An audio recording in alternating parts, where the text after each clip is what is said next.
It's just surprising that we've had 3 weeks of this now. I mean, like it's weird. I felt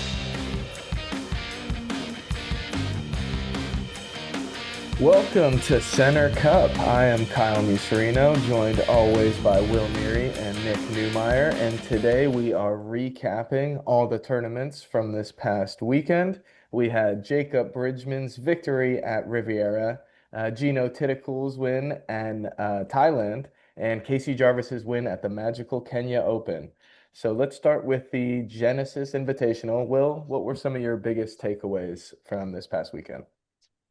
yeah, I mean it was a fun weekend of golf. I wish Sunday was a little bit more dramatic. Obviously Jacob Bridgman wins, shoots a 72 in the final round, ends up at 18 under. It's his first PGA Tour victory, so that's kind of the overarching note I think here. I knew that it was his first PGA Tour victory, but I was a little surprised still. I mean, we saw him in the Tour Championship last year, one of those final 30 guys.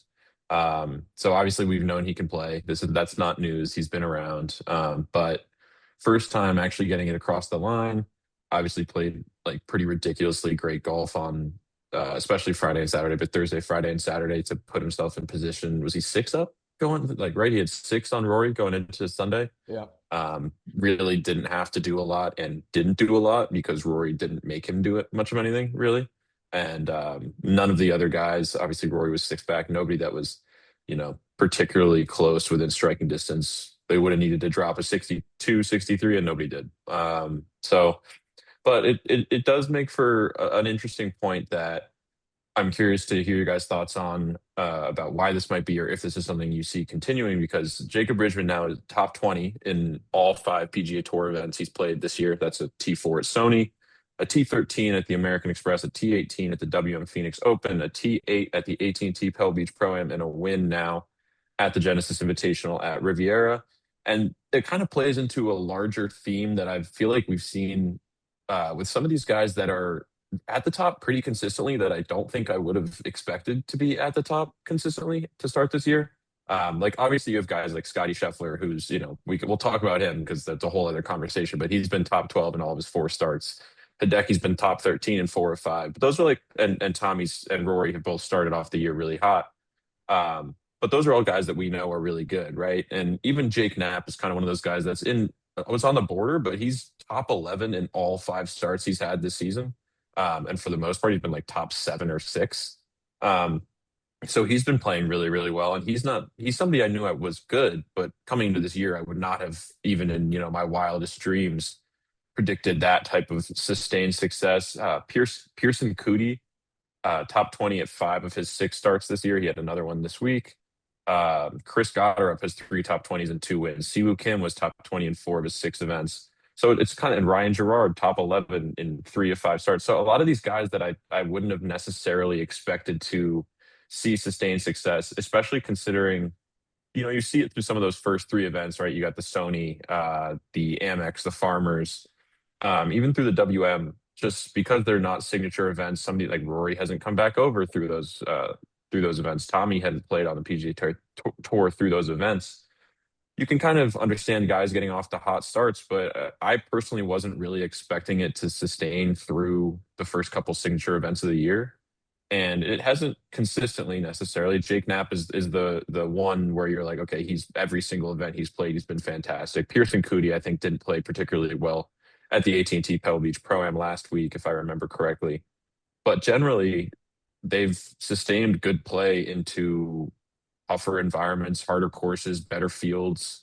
So I guess I'm just curious to see or to hear what you guys think of these guys like Jacob Bridgman, Jake Knapp, Pearson Coody, Chris Gotterup, like making like seeing continued success in a tour that's been, I mean, in my estimation, fairly top heavy the last few years. I don't think that's crazy to say.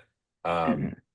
so yeah, it's a little bit of a surprise to me to basically to condense that all down into one sentence. I'm surprised that these guys are really just continuing to do it, and I'm curious to hear what you guys think of that.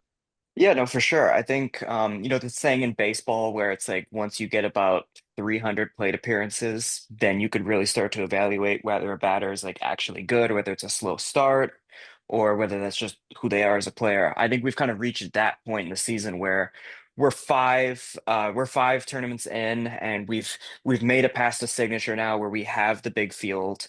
And I think these players are still, like you said, Knapp, Cootie, Goddard, even someone like Ryo Satsune, who was not very good at the Genesis, but these are all players that have been in the conversation throughout the entire, and you could say, okay, maybe it's the Sony, it's not a great field, but they're still in it in all of these other tournaments. And I think they're definitely here to stay, at least for now. And I guess we'll just have to see if they cool down later. But for right now, I think we're past the point where they're now considered just like random early season winners. And now we can actually start considering them to be like one of the powerhouses to start the year. Well, now that we conclude the West Coast swing in the beginning of the year here and we move towards the Florida swing, I'm wondering if you guys think, is this something that's because of the course style of these events here out on the West Coast? It's the weather, it's the way the greens are softened with the weather. Is it something like that more technically with the course, or is it just these guys kind of coming to their own? And as we move forward, are these the group of guys that you're looking more towards as we're picking winners as we keep on going through the years? Or do you still tend to lean towards the Scotties, the Tommies, the Rorys, and some of these upper echelon guys? I think Well, for I think me, Jake, go ahead, Nick. Go ahead, Nick. You're good. yeah, sorry. I think you can never count out the Tommies or the Rory, Scotty Scheffler. You can never count them out. So I think you're more so just adding to the conversation rather than just replacing them.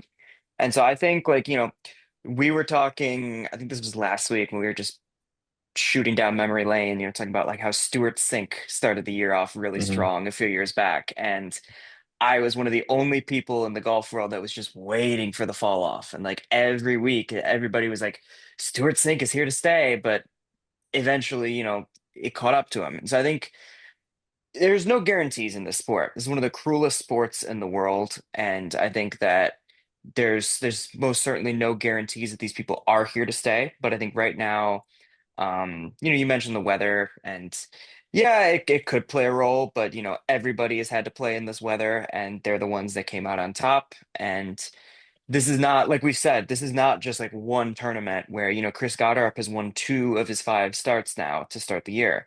This is not just like one spot tournament. When they're not winning, they're still in the top 10 and they're still in the conversation. So I definitely think this is something that definitely can translate over to the rest of the season, and I'm excited to see what they can do. And for people Yeah, who I are think more casual, sorry, Will, let me ask you a no, no, question no, go here. for it. Go for it. Are the West Coast courses so much different that when they go to Florida and start playing these, is that something that like, oh, it's so much different the way the courses are designed, the style of play, that it's more suited for these guys who have had success and it's harder to see that happening? Or is this just kind of you're playing well and guys will keep playing well or they might not? I think, this doesn't necessarily answer your question perfectly, but I think that we had a kind of interesting West Coast swing this year. I mean, how many times did we talk on the pod previewing a tournament being like, well, if the conditions are hard, this is going to be really interesting. But if we get the rain that's probably forecasted, conditions might be soft, and it might open the door for a different style of play. I mean, in Florida, you're going to get a lot more rollout more consistently. They're not getting the rain that you're getting out west, which I think really changed, especially this week, like really changed the flow of the tournament, the guys who are near the top of the leaderboard. So I think that can affect it. I think that's why I would say somebody like Jake Knapp, who is, like we said, been top 11 and has just like not missed essentially, other than his first round this week. He's the one guy from this group that I'm much closer to being like, yeah, I might pick that guy to win very soon than I am to some of the other guys like Pearson Cootie and even Chris Goddard. Frankly, like I feel like I would go into the next week, even though Chris Goddard's won twice this year and Jake Knapp hasn't won since 2024. I'd go into the next week having more confidence in Jake Knapp knocking one off than Chris Goddard. But in terms of what differentiates California from Florida, I mean, the conditions in Florida will be harder than they were, like physically harder than Mhm. they were in California, especially. I don't know if that's true on a year to year basis, but this year I think that we can pretty confidently say that that will be the case. Obviously, I don't have a week to week weather report for Florida for the next whatever it is, 3, 4, 5 weeks, but um I think I can pretty confidently say that I would expect that for sure. But I would expect a lot of these guys to continue to play well, especially Jake Knapp. And some of these, I mean, all these guys are great golfers, like Nick said. Like if they've done it week in, week out, I have no reason to stop believing them. They've played on millions of different courses. I'm not worried about them, having to adjust their games and take less club because it's going to roll out on the green rather than stop wherever it lands. But it definitely was a factor this week, the conditions. There's a couple guys that we can talk to a little bit farther down the leaderboard. I won't jump there quite yet, but that I think really, really benefited from the type of environment that we saw this week. I mean, I think I'll just give it one little thing. I think my first instinct was a little disappointed in Sunday, if I'm being honest. Like Yeah. I was hoping for, this is not a slight at Bridgman by any chance. Obviously he won the tournament on Saturday. And so I think it's kind of disheartening and it's a little boring. I'll use the B word. If you shoot over par on Sunday and still look to not even be at risk of losing the tournament, it's just kind of unfortunate to see, but it's not a knock at him by any means. He played lights out for his first 54 holes. It's just kind of disappointed that nobody was able to really put up that much of a fight, but that's just a testament of how good he played this week, and I'm happy for him. It's always good to see someone get their first career PGA win and having none other than Tiger Woods handing you your first PGA trophy. That's a moment that's going to stick with him forever. So I'm very happy for him. Yeah, it was pretty cool to see him do that. And after he was in the last group last week at Pebble and then kind of Mhm. collapsed as we saw. So for him to get over the hump, I'm sure was a big deal. But let's kind of transition into a guy who we thought might make a run Sunday and was in it after 36 holes on Saturday, only one stroke back of Bridgman, and then had a really rough Saturday, and that was Rory. Will, what'd you make of Rory's weekend, especially because he started off hot? Yeah, I mean, we talk about things that we've seen consistently, like over the past few weeks of golf, and Rory being up there, but feeling like he's just missing that putting was another one this week for me, the same way it was last week. Obviously, small sample size. We've only seen him twice, and it hasn't been every single round. He's had good putting rounds. Um, but yeah, I mean, like you said, he goes, he's T2, ends up one shot back of Bridgman, in part because he drops like a bomb on 18 from just off the green to make it even sort of interesting and make Bridgman have to make a little 3.5 foot knee knocker up the hill, which of course he put right in the center. But I mean, it just looked, he didn't look confident at all. And somehow every 5 footer that he missed, he seemed more surprised each time that it wasn't going in. I think it was on Sunday on the front nine, he made, I tried to do the math exactly, but it's somewhere in the 12 to 13 feet of putts on the front nine on Sunday, which is, for those unfamiliar, pretty atrocious. That's what, like 1.5 foot a hole. Yeah. Basically, he made nothing that wasn't a tap in for par, birdie, bogey, any of the above. So, and on Sunday he lost. He ended up losing two strokes to the field. I will asterisk that a little bit just because that putt that he dropped on 18 did come from off the green. So it doesn't technically count towards his strokes gained putting. So he probably deserves a little bit more credit there. Um, but yeah, I mean, he looks pretty sharp. It was less.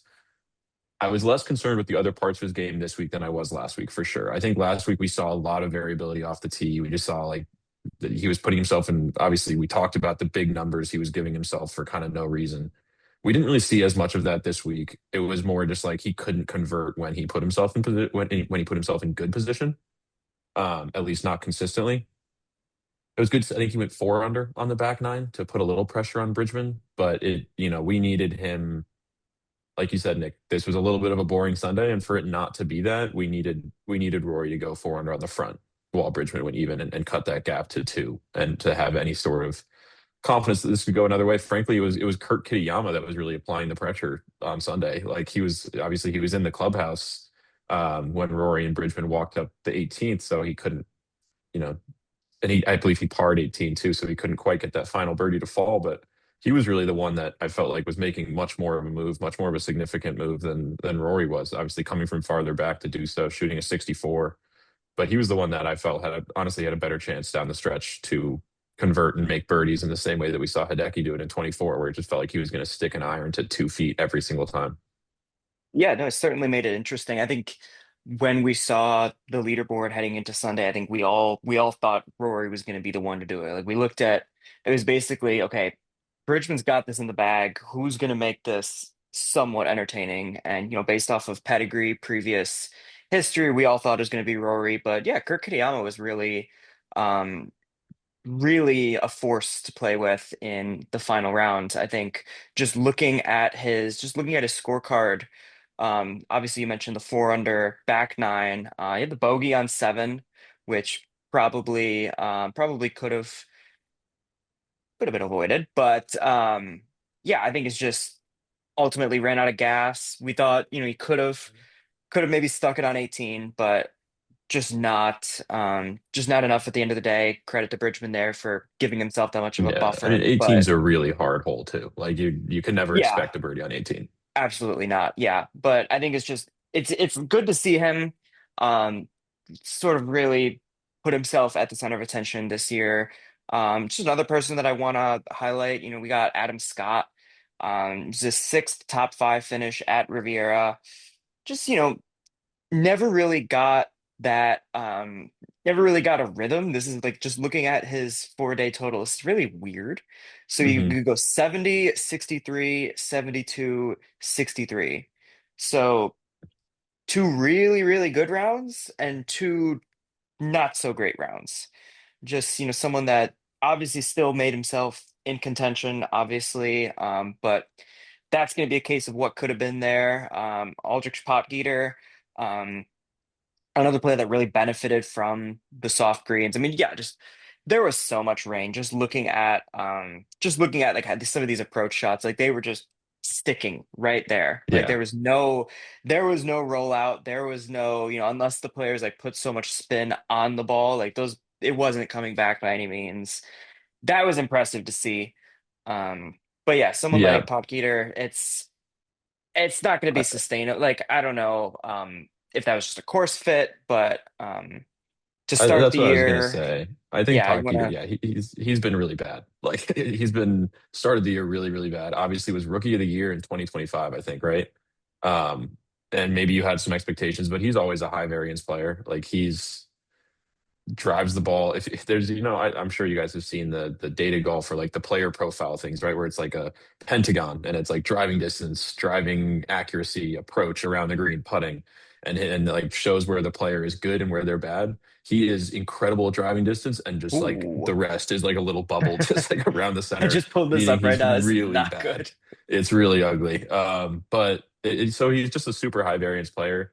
And when you get soft greens and you get a guy that can hit a 7 iron 210, like if he gets a week where he's decently sharp with his irons and can just stick it, like he's gonna end up well. And again, I think the weird thing looking at a tournament like this, where you have a guy like Jacob Bridgeman take a 6 shot lead into Sunday, it's like there's not really even such thing as contention. Like I want to say that Adam Scott and Aldrich Potgieter and Jake Knapp and Kurt Kitayama were like in true contention, but there's just not contention for this tournament. Like the only contention there was the 3 foot putt that Bridgman had to hole on 18. Like that was the only time I was like, oh, there's more than a 5% chance that there probably isn't even. I don't know what the Jacob Bridgman's percentages are, but um that was the only time really that there felt like there could be contention. The rest of the day, I mean, it's great to see Aldrich Potgieter finish fifth, 15 under, good, like consistent tournament for him too, 68, 68, 65, 68. But just, I like you said, Nick, I don't see that as being something that's going to translate to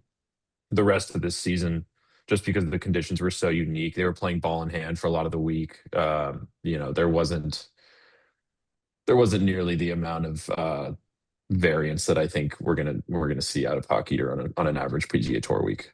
And do you think, I think this is something that Scotty has mentioned over the last few weeks, and we could definitely get into him next, but just the fact that there was so much of a buffer heading into Sunday, do you think that's why we saw some of these like low rounds in on Sunday? It was just like, I'm out of contention. Let's just fire it at some flag sticks and see what happens. I think maybe. I mean, like we said, like when you can, because firing at flag sticks is usually quite a difficult thing because Sunday pins can be in hard places where if you land it near the pin, you're gonna not end up near the pin, right? Um, but in a day when it's really rainy, the one thing you really have to worry about is spin control. So, but these guys, if they can just target flag sticks and know that wherever that ball lands, it's going to stay, or within a 5 foot circle of wherever that ball lands, it's going to stay. It's a lot easier for them to fire at flag sticks. I don't know how much credit I give to like, having no weight on your shoulders contributing to a low round like that. Because we saw both Kitayama, that was his second 64 of the week. Adam Scott, it was his second 63. Hockey went lower on Saturday than he did on Sunday. So there's a lot of different things that lend to those lower scores. But I imagine there's something to be said for it, right? Like just swinging free, swing easy, right? You're not. And the only thing you can do is help yourself. You can't really hurt yourself if you're starting from farther back and you're not in contention and you're going to make a good amount of money. Obviously, the money changes as the higher you get up the leaderboard, but you know, I see it as something that is potentially a benefit, but not a massive motivating factor. I don't know if you guys see it any differently. Yeah, I mean, I think that's just human nature for sure, and I don't think these guys are immune to it at all. And if you're Tommy Fleetwood, you eliminate spin rate and all that stuff by just flying it right into the flag, right, dunking it in, Yeah, which the was dunk. unbelievable. So That was cool. awesome. So cool.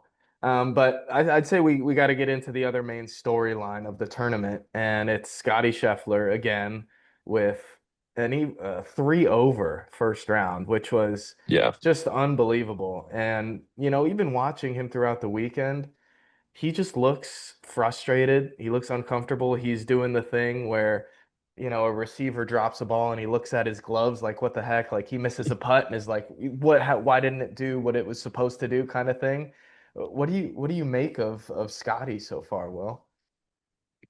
I'll go really quick and then I'll let Nick take a good part of this one. It's just surprising that we've had 3 weeks of this now. I mean, like it's weird. I felt to me this was the most discombobulated I felt like he's been um to this point. Like he looked more lost on Thursday and Friday than I think he was previous weeks, at least to my eye. But again, just a weird 74 before going 68, 66, 65, and increasing, getting better every round. I don't know, Nick, what else did you see?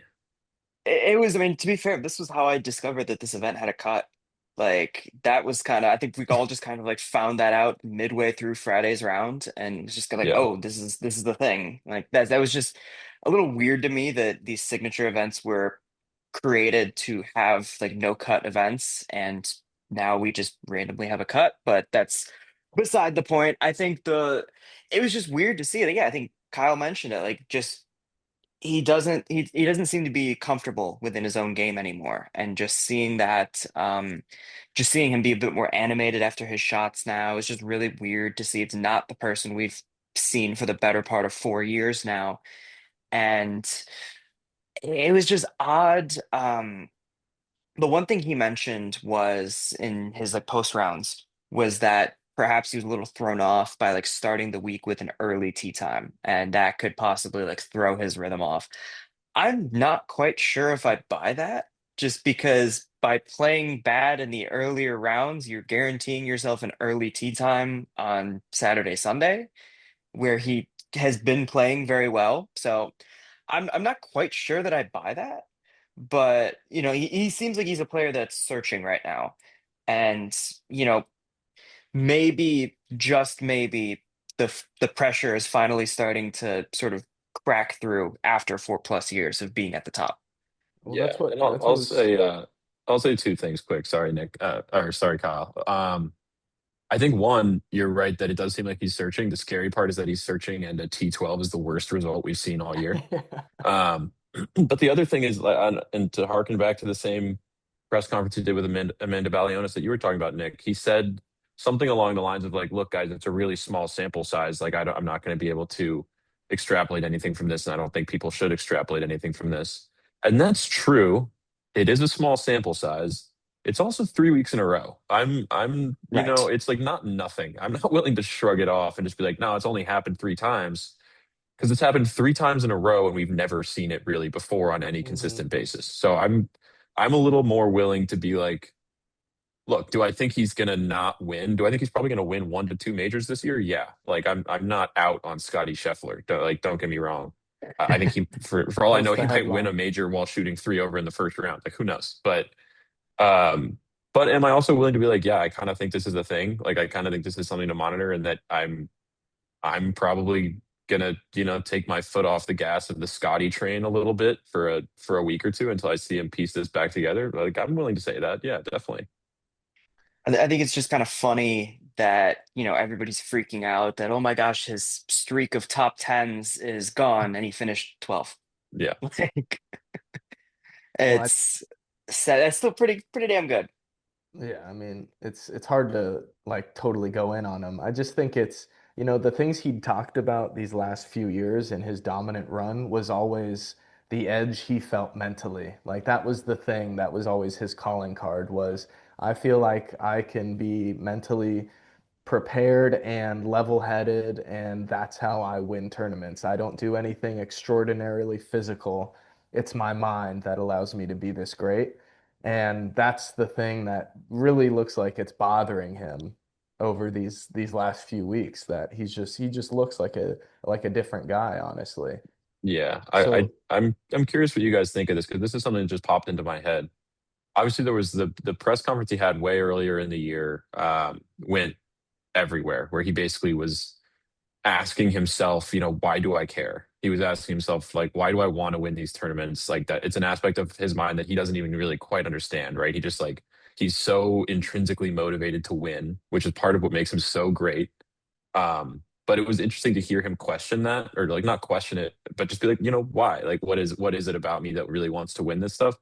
And part of me, like literally just 2 seconds ago, was thinking, like, hey, maybe if that's something that's become front of mind for him, I can see that translating to being less motivated on Thursdays, like showing up and being like, why am I doing this again? Like what is the motivation here? And I don't necessarily know that I give credit to that. Just in that I think all of these guys are wired differently than we are. Like he's wired to win. Um, but at the same time, like having going from him recognizing that issue or that question that he has about himself for the first time to like kind of seeming to have less motivation is probably the wrong word, but raising more questions about his game in early rounds and getting settled into these tournaments. It's an interesting concept to me that maybe there's some relation between the two ideas. Yeah, I'm not sure. I feel like it's three times in a row that this has happened now. So I think it'd be a bit weird if he's going into every tournament kind of having those thoughts. I think if he is, he's able to get over them pretty quickly, it seems, and get back to those numbers. I think it was maybe this was like the first tournament where, it took him to maybe his third round to actually start getting going versus like being right back in it after the second round. Like I genuinely thought he was missing the cut until about the 15th hole of his second round, but it's weird. And that's all I'm gonna say really is that this is not I think Will, you said it perfectly that he's not someone that, we're not like we joke that we've had kind of like an unwritten rule that we're just not going to be boring and pick Scotty Scheffler every single week for our picks. But I think we're getting to that point now where we don't really need to worry about that anymore because I don't think we can have him just every week he's our lock anymore. And I think we're gonna start to see that. Maybe we'll see what happens in the Florida swing. We're gonna be at some events that he's historically done pretty well at, but I don't know. I think it's gonna, we talked about, some of the players we mentioned earlier that maybe they'll continue to be good, maybe they won't.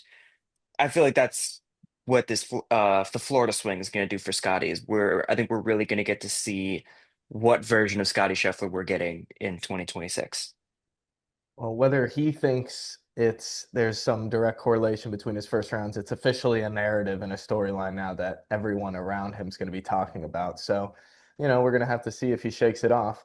And one more guy who was also T12 at 11 under, your guy Jordan Spieth, Nick. Nothing necessarily remarkable. Played well though. What'd you I think? mean, one Texan is struggling, another is just pushing himself back up.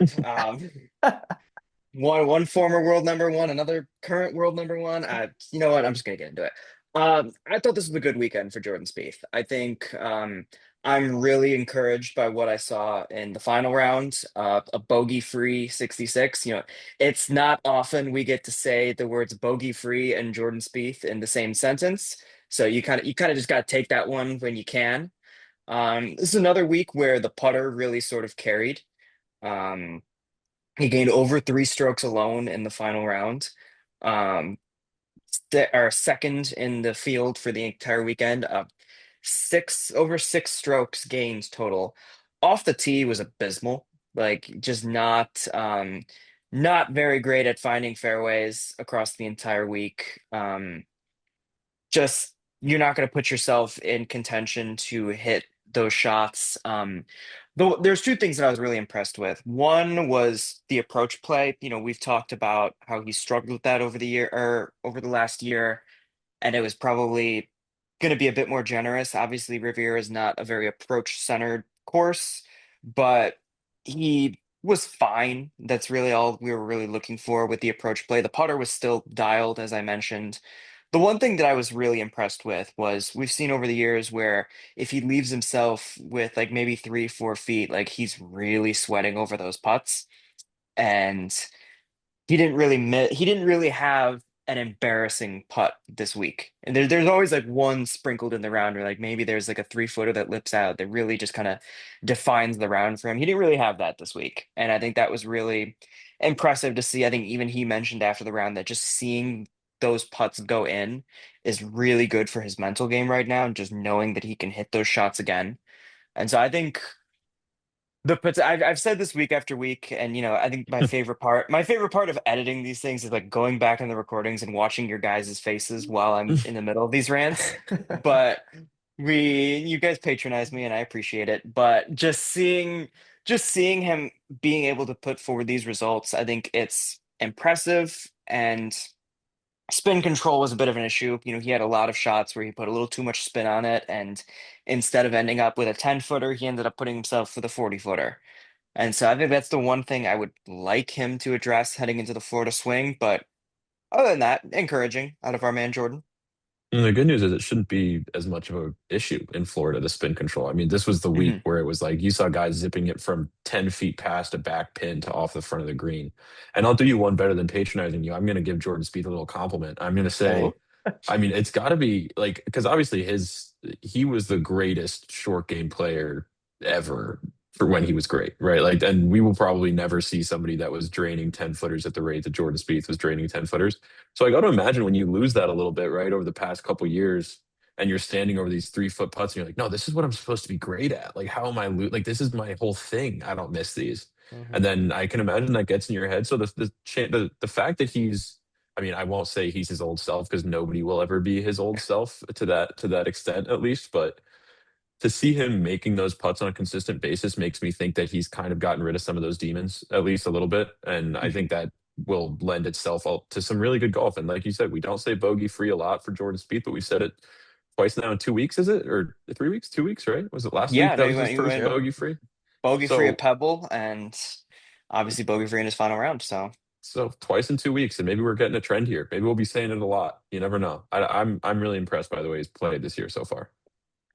Well, so he's played really well, and it's more fun when Spieth's in it. The only cut Yes. always he more hasn't, fun. yeah, and the only cut he hasn't made is because Nick was out there hounding him in Phoenix. So we could keep Nick away from Jordan. He'll keep making cuts and keep Why playing can't you better be more and like better. Will? Like What a Will gave us stray. compliments. Why Oh, can't we you just be What were a more like Will? stray. we couldn't both give you compliments. You know, Okay. I hadn't drawn that connection, Kyle. That's a really good point. Yeah, I mean, you better hope That's he something misses worth one of these considering. cuts, Nick, or that's gonna look bad. Oh Okay. man. So any other parting words on the Genesis? I think we pretty much covered everything and anybody who was major significant factor. Yeah, Yeah, I think so. Ludwig. Do we want to say congrats to Ludwig for playing 3 rounds of good golf? Yeah, no, he was definitely We don't need to get into it, definitely but yeah, it was just good to see him play well. Obviously, not the greatest of starts to his first round, but just getting back up to that, getting back up to just consistent play. That's really what I'm looking for. I feel like we're not going to see him dominate like we thought he was going to, but it's good to see him. Like the beginning of the year was rough. That was a tough watch, and hopefully we can start to see him get back to some better showing soon. And I was impressed with what I saw from him this week as well. Yeah, absolutely. Well, we will be talking about all those guys again for Wednesday's show as we preview the Cognizant Classic. But let's move on to around the world. So we had the DP World Tour in Kenya, of course, and then the LPGA in Thailand. Let's start there. Jeeno Thitikul had a hometown win. Really emotional scene there with her parents and her grandparents. She was 3 shots back halfway through, but then entered the final round with a two-stroke lead and then held on there. She had 3 bogeys to 25 birdies and an eagle, no doubles. It's her 8th career LPGA win. She didn't make her first bogey until her 50th hole of the tournament, which was awesome. It was a lot of low scores at this tournament, but um, it's still good to see her win, obviously the world number one, and a really good start to the year for her. And I'll let you guys touch on her and a few of the other high finishers here. What do you think of the Honda LPGA in Thailand, Will? Yeah, I think you covered Gino Titakun's round really well. I mean, I think this was a tournament like you said where you needed to not make bogey for 50 holes to win. And she wasn't the only one. Like you said, I'll give her props first. She was one of only 6 players that had all 4 rounds in the 60s. So it's not like there weren't big numbers to be had out there. And by big numbers, I mean like 2 under par was a big number this week. But still worth mentioning, worth shouting out. Um, but some other players did show great signs. Chizzy Owai, I hope I'm pronouncing that right. I'm doing my best. Also, another one with 4 rounds in the 60s, including a 62.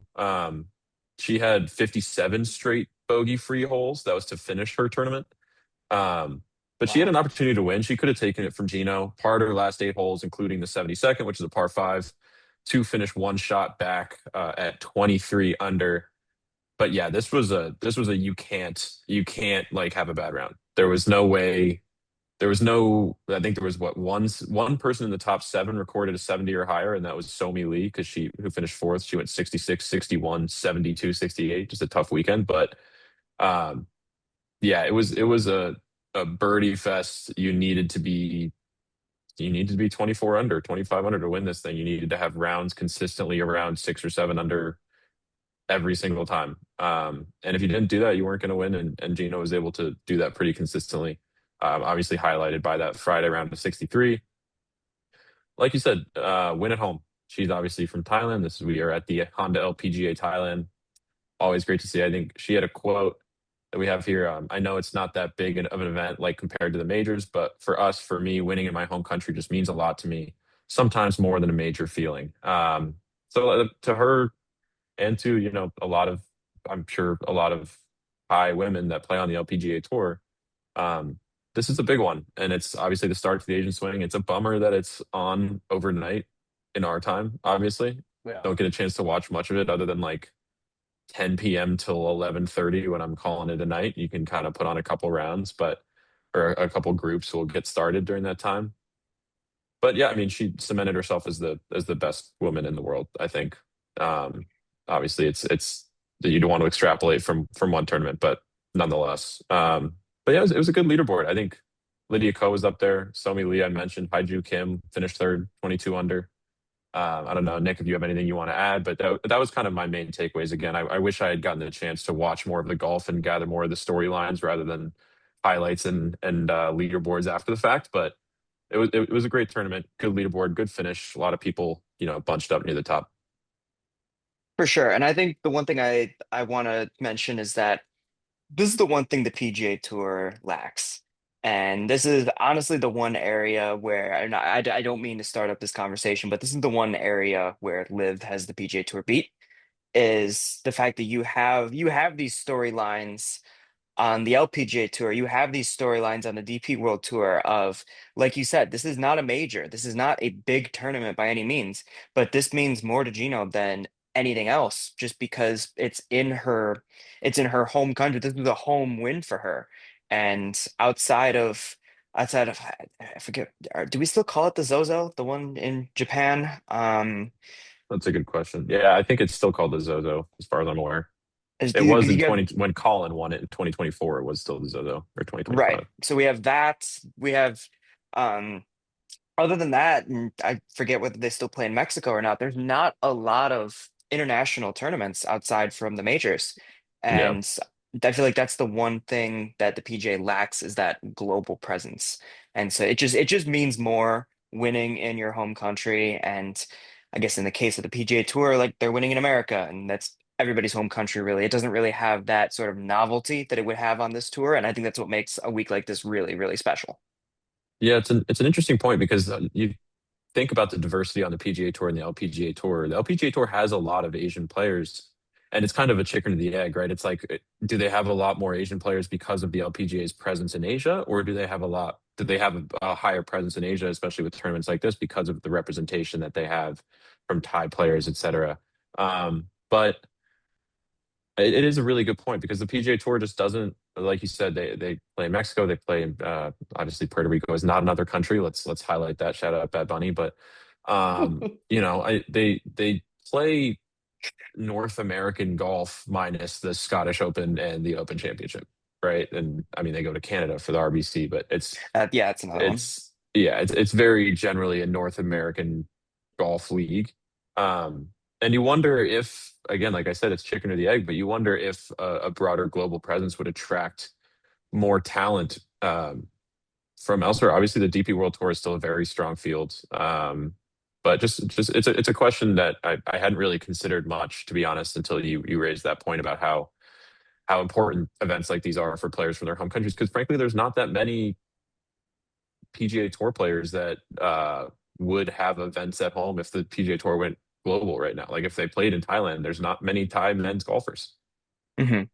I think, like you mentioned, Canada. I think that was when Nick Taylor won. I think they Yep. they literally changed the event's logo to have Hmm. his celebration be featured. Like that was such a storyline to have one of their own win the tournament. And so it's just little things like that just make it so incredibly special. And that's something I hope that they can that's something I hope that they can kind of work on in the future. But I feel like that's a good segue to take it more worldwide. Obviously, the DP World Tour was in Kenya with Casey Jarvis winning into the final round, tied for the lead, and was lights out in his final round with a 62.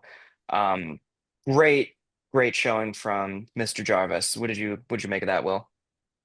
Yeah, completely agree. It was kind of the opposite of what we saw in the PGA Tour, right? Hmm. It was a stacked leaderboard going into the final round, and you saw a guy just like say like just take it. Like that was his. Again, it was another birdie fest. He ended at 25 under with no round worse than 66. Two 62s to bookend his tournament, but yeah, it was a really, really good final round. I think you kind of saw it with the final pairing in Kenya was Casey Jarvis and Angel Ayora. I'm probably butchering that and I apologize, but they came in tied for the lead. Jarvis shot a 62, which was tied for the best round of the day, and Ayora shot a 70, which was better than only four players on the entire day.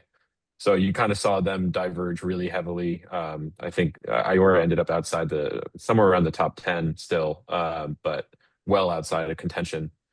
But yeah, it's always fun to see guys go on runs like that, to win tournaments that way. That's why we say, this Sunday didn't make for great TV on the PGA Tour because Bridgman didn't need to do anything. He shot over par. He shot a 73 and or 72, sorry, because it's a par 71 and won by a stroke.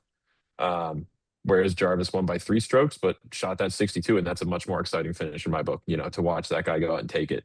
Other names up there, Davis Bryant. Obviously, this is not the Kenya Open is not one that's going to have. We didn't have Patrick Reed out there. We didn't have a lot of the top couple from the DP World Tour out there. But Davis Bryant finishes second, worth a shout out. Three shots back. Henny Duplessis, great name. Third, his 61 on Friday was the low round of the entire tournament. That's incredible. Obviously, a lot of 62s out there, but he was the only 61 on the whole week. So good for him. The only one I noted as a name I really know, to be honest, is Matthew Jordan, who finished seventh at 18 under. For some reason, I have like such an intense memory of him playing the Open Championship at Royal Liverpool, which is his home course where he grew up. and he ended up finishing T10. That's when Brian Harmon won, obviously. But for some reason, that has stuck in my mind like so intensely ever since. Just the concept of like, obviously it's like what you said, Nick. Honestly, it's like hometown kid plays great at home. It's different because he's Thitikul is the best player in the world, and Matthew Jordan is well outside of that. But to just having that hometown feel and having that um, the importance to these guys of playing somewhere that they're familiar and playing somewhere where their family and friends can be out there and that the club pro knows them well. Like all that stuff it's real and it's something that even what is that 3 years later now, 4 years later, it has stuck with me. Like just randomly that Matthew Jordan was playing at home at Royal Liverpool and put on a show in front of everybody he knew. It's like awesome stuff. Yeah. And then one more shout out on the DP World Tour, then we can move Of on. course. Shout out Cameron Adam, Northwestern graduate of this past year, earned his DP World Tour card via the Global Amateur Pathway, and is now this was his highest result in his rookie season, finished tied for ninth. Um, Wow. pretty solid showing for him. He had a 63 in his second round. Finished his start at 69, 63, which I believe was 7 under par, and then 66, 66 to finish the week for his first career top 10. Great result for him. Hope we can see some more out of it, and go Cats. Go Cats. Well, Um, Kyle, you're not gonna say go Cats and Oh, add to go. the I mean, you're wearing the hat, man. Of you got the course, hat on. go Come Cats. I on. mean, I'm always repping them, so you know where I stand. Shirt and hat. Yeah. Okay, Um, so moving on from the tournaments of this past weekend, so we can do a little major update here to see where we stand on some guys qualifying for some of these tournaments we've got coming up. Will, what you got? I'll do it really quick. I promise. I don't want to make this a thing that takes up a lot of our time each week. As a reminder, we're just talking about the like how the weekend golf affected exemptions for the 2026 majors. The things worth tracking right now are the wins and the OWGR, to be honest, and the live individual standings, but nothing's changed there. Wins, Jacob Bridgeman was already exempt into the Masters, US Open, and Open Championship, but a win does get him exemption into the 2026 PGA. So you will be seeing him at all four major tournaments this year. We saw, like we just talked about, Casey Jarvis winning the Magical Kenya Open. He's OWGR rank is 128, so he's well outside of the threshold that we're going to be looking at. Didn't really shuffle things around, and it's worth tracking the general DP World Tour rankings because I'm not going to go through each of them individually right now, but each major has some exemptions in place for DP World Tour rankings. At least this two or three of the majors do. In terms of OWGR tracking, which again for the Masters, which is what we'll focus on, it's the top 50 in OWGR in the week before the Masters that get in. Michael Thor Bjornsson is now our man on the bubble. He is 50th, did not play this week, came off I think a pretty poor showing in AT&T Pebble Beach. Um, but yeah, Jake Knapp, your guy Kyle, is getting more comfortable inside that field. Again, didn't win in 2025 to get himself a spot, did win in 2024, but he's jumped up from 105th to start 2026 all the way up to 43rd now. See no reason to expect that he wouldn't find his way into this field pretty comfortably. Pearson Coody is up to 45th after a T16 at the Genesis. Those are the guys that kind of move themselves a little more comfortably inside the line. Some guys that are outside of it. Nikolai Højgaard is at 55 on OWGR after not playing this week, and Daniel Berger missing the cut at the Genesis, which is just a gross concept considering we didn't even know there was a cut because there's supposed to be a signature events, but I guess it's the Arnold Palmer, the Genesis, and one other, and Nicholas's the Memorial yeah. that have cuts where the top 50. But Daniel Berger, yeah, down to 62 and not looking pretty. Good start to the year for him, but it's not going great. And then that's kind of it. I mean, like I said, live individual standings. We didn't have a tournament this year. Nothing changed. Rahm is number one. Anthony Kim is number two, which right now gives him access to the U.S. Open and Open Championship. But there's plenty of time for that to change. And frankly, I would expect it to. No hate to Anthony Kim. Don't yell at me on Twitter, please. Oh, that was good. I love that. I did It's love just that. as long as Center Cup Pod is not That's tagged true. in his Well, rants, we're our good. our hands are Yeah. clean. Our hands are Golf clean. Digest can take the brunt of that, and Did you guys see he tagged Malvin Golf at the end of it, just like at the last line, just like, oh, at Malvin Golf, like just to make those That, poor PR people a little oh scared. my God, I can't even imagine just like what heinous things are going to be posted under the Melbourne brand now. That's Oh, scary. it is, but it's always good content. Any pub is good pub, right? That's what they say Yeah, I guess. That's in the theory. world. That's the world we live in now, for sure. Yeah, yeah. Okay, well that's a good update. We definitely it's good to keep track of all that stuff and know where we stand as we get closer and closer here to our first major in the Masters. Okay, so those are tournaments, little preview action. We will have on Wednesday. We'll go through our follow through picks on Wednesday as well. I'm sure in a little more detail. We touched on a bunch of the guys and girls just in our recap. So we'll hit those more thoroughly on Wednesday as well. So like I said, we have a Cognizant Classic preview. We've got a busy week coming up. We've got LPGA, DP World Tour, and the Korn Ferry Tour is back as well. We've got our fantasy golf standings to update. Nick still steady in first place at 370 points. I have climbed up above I lowly Will, and don't want to I'm talk at about it. second with 240, and Will is bringing up the rear at 225. So he's got a lot of work to do. No As contribution from the boys this week. Zero, nothing. 0 points added from the triumvirate of Will Neary. Ugh, Nobody could swing it this week, that's sadly. rough. But And people were dying for your picks too, and you give them nothing. I'm sure. hey, Xander It, didn't disappoint too bad. But it'll be better next week, we promise. it can Uh, only go up from here. Yeah, absolutely. So we will keep an eye out for all our clips on social, Instagram, TikTok, Twitter. Will and Nick both do such a good job keeping all those flowing. Our Twitter at Center Cup Pod, our Instagram at centercup.pod, TikTok at centercup.a.golf. That's my favorite one. And then feel free to email us, centercup.pod@yahoo.com. So we will be back Wednesday. Everybody enjoy your TGL on Oh Monday and yeah, go Tuesday Ball night. We've Frogs. got that. Should have Huge, repped my shirt today. some huge Go Riff. matches Tuesday and Monday, of course. Any final words, boys? No, go Ball All Frogs. good? Go Ball Frogs. Thanks for listening as always, everybody. We will catch you on Wednesday.